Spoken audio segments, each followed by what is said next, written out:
महंगाई को लेकर आरबीआई के संपर्क में आई सरकार। बता दें कि कई राज्यों में चुनाव सामने हैं। इस बीच महंगाई में वृद्धि का खतरा फिर बढ़ गया है।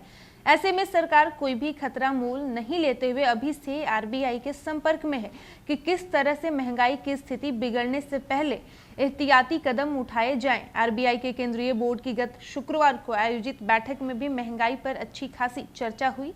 केंद्रीय बोर्ड की इस बैठक में घरेलू और वैश्विक हालात के देश की महंगाई पर पड़ने वाले संभावित असर की समीक्षा की गई है। देश के अधिकांश इलाकों में असामान्य मानसून और इससे खाद्य व दूसरे क्षेत्र में महंगाई बढ़ने की संभावना पर भी विस्तार से चर्चा हुई है। ये आम सहमति थी कि आरबीआई केंद्रीय बोर्ड की पिछली बैठक के बाद देश में महंगाई बढ़ने का खतरा ज्यादा बढ़ा है। आरबीआई के केंद्रीय निदेशक बोर्ड की बैठक गवर्नर शक्तिकांत दास की अध्यक्षता में हुई। बैठक में सभी डिप्टी गवर्नर और सभी निदेशकों के अलावा आर्थिक मामलों के विभाग के सचिव अजय सेठ और वित्तीय सेवा विभाग के सचिव डॉक्टर विवेक जोशी भी शामिल हुए। अगस्त माह में देश में सामान्य से 33% कम बारिश होने की सूचना आई है। इसका असर रबी के फसलों के उत्पादन पर भी पड़ने की आशंका है।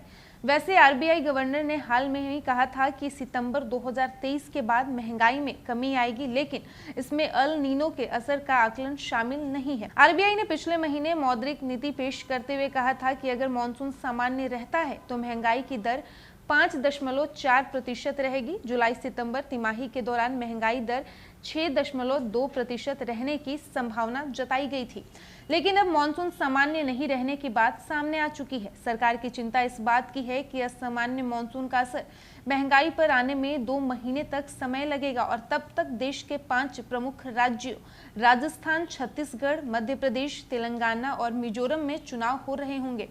वित्त मंत्रालय महंगाई के मुद्दे पर न सिर्फ आरबीआई के संपर्क में है, बल्कि हाल में दूसरे संबंधित मंत्रालयों के बीच भी कई समन्वय बैठकें की गई है। केंद्र सरकार की तरफ से हाल ही में घरेलू रसोई गैस के मूल्य में 200 रुपए प्रति सिलेंडर की कटौती करने के पीछे भी यही सोच बताई जा रही है।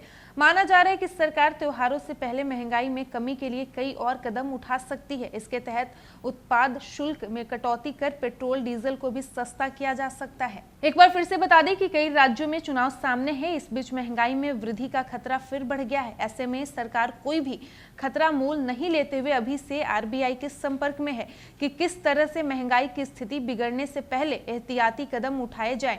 आरबीआई के केंद्रीय बोर्ड की गत शुक्रवार को आयोजित बैठक में भी महंगाई पर अच्छी खासी चर्चा हुई। बता दें कि केंद्रीय बोर्ड की इस बैठक में घरेलू और वैश्विक हालत के देश की महंगाई पर पड़ने वाली संभावित असर की समीक्षा की गई है। देश के अधिकांश इलाकों में असामान्य मानसून और इससे खाद्य व दूसरे क्षेत्र में महंगाई बढ़ने की संभावना पर भी विस्तार से चर्चा हुई है। ये आम सहमति थी कि आरबीआई केंद्रीय बोर्ड की पिछली बैठक के बाद देश में महंगाई बढ़ने का खतरा ज्यादा बढ़ा है।